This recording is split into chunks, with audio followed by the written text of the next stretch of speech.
That's the big voice coming in from Hindalco. Let's move on and talk about SOBHA. Now, SOBHA developers reported a good set of Q1 earnings. The numbers came out 2 days back, but we already had a sense of the numbers given the Q1 operational numbers. It's the 5th consecutive quarter of record high bookings.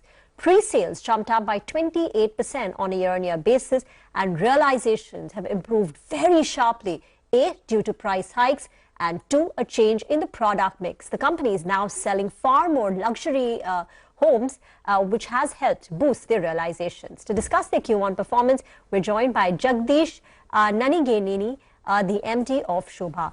Thank you very much, sir, for joining in. Let me talk about your high-end segment. The way your product mix is changing towards premium is very staggering. It's happening at a phenomenally fast pace. I believe your high-end segment is now nearly half of your sales, and this number was about in the mid-30s in FY'23. Can you tell us the growth that we're seeing in the high-end segment? What will be the split going forward? And what are the margins that you enjoy on the high-end segment, the luxury space? Thank you. Thank you for having me on your show. You're right. We had the 8th straight quarter in which we did sales better than the previous quarter, and which is in this quarter specifically, it's even better because it's we didn't have any new launches. Our teams across the country have done a phenomenal job at it.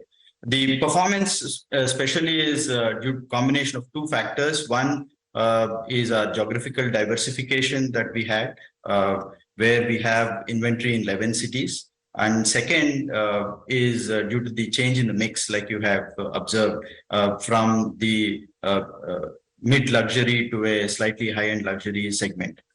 This change, and hence due to this, we have crossed for the first time 10,000 rupees average price realization mark in this quarter.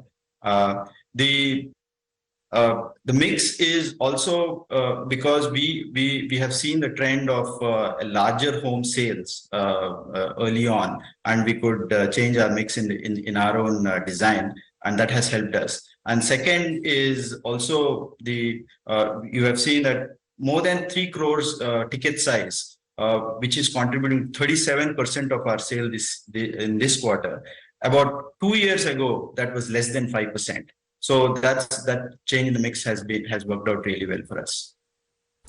All right. Hi, Jagdish. Good morning. Well, you must be feeling good, right? Good traction on ground. Inventory levels are lower. Launches are being picked up. But as you said, in the first quarter, there were no new launches. But do you think, going by what you have done in the first quarter, you'll be able to exceed the 15-20% pre-sales growth that earlier you were guiding for FY'24? Well, we aim for the best numbers, Nigel. But like we had been anticipating good set of launches this financial year, and hence we thought we could do those numbers. Some of the launches are slightly delayed now, but still we would try to achieve those numbers. But it is all dependent on, like I had mentioned in the investor call as well. It is all dependent on the our ability to do new launches. Okay, so would that mean that you can deliver on your guidance of 15 to 20% pre-sales growth? I think that's the guidance for this year.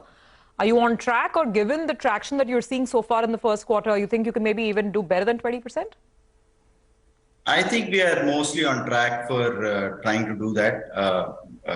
It's very tough to predict for the next 3 quarters, given the nature of the launches and the timelines for it. Last year, I think your sales were 5.6 million square feet. In the call yesterday, you've laid out a medium-term ambition of 8 million square feet. What's medium term? Do you think it will take you 2 years? Do you think it will take you 3 years? Or maybe even longer? So we have been seeing, we are in the 8th straight quarter of increased sales, and we did about 5.65 million square feet last year. This year we would like to better it, and we would like to be a consistent performer with balance, with where we have a balance of growth and profitability. Given that, and also we are building up our pipeline inventory to achieve these numbers. from a timeline perspective, I think it's a little too early to predict as when those would happen. But I'm sure we will reach there. When I say medium term, maybe 4 to 5 years. Okay. All right, Jagdish, for a real estate developer, and from the time that I've been looking at it for the last many years, is sales is a very good friend, but debt becomes an enemy, and you have kept that enemy far away from yourself. I think your debt number as we speak is at 9-year lows. Could you tell us what is the trajectory on the debt front from here on? You'll require some funding for new projects as well. So where does this debt number move up? Do the promoter entity have any kind of intent to pump more money into the company? Yes, Nigel, we have a very laser sharp focus on our cash flow generation, and due to which we have the 11th straight quarter of debt reduction and net cash flow generation. We are at almost half the levels of our peak debt, which was in FY'21. And this has really helped us in improving on financial structure of the company. And we believe going forward also we have very good pipeline of these the inventory. And as a company, we have been in the business for more than 28 years, and we think that we are very well capitalized, and we have done investments in the past, which we can reap those benefits in the coming years. And due to those cash flows, those we should be able to use to fuel the growth in the future, and also keep a cap or reduce the debt further.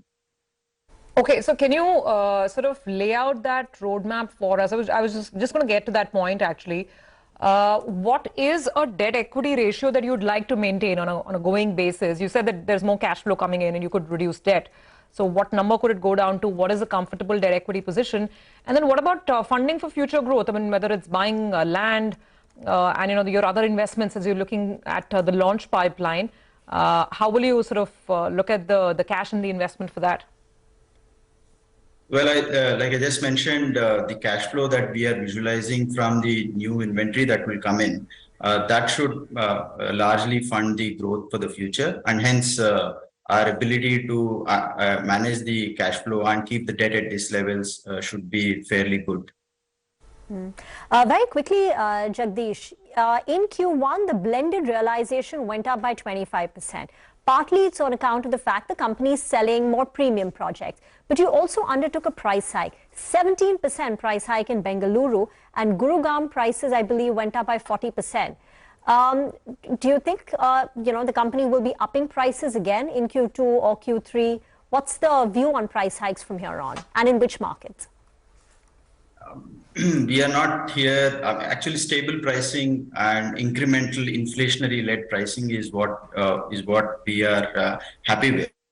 Like I said, in the first stage of price increases had occurred in post-COVID, when the costs for the construction have significantly increased, and across board the industry had to take price hikes. And this mix has come in wherein we had to increase we could manage better pricing because of the mix in the projects.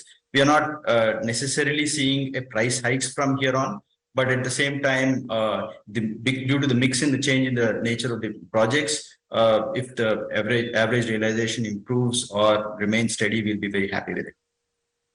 Okay, got that, Jagdish. We will leave it on that note. That is Sobha at the end of the first quarter. By the way, got to turn our eye, thank you, got to turn our eye to the screen as well, because there is a wider decline that's now setting in. No taking away from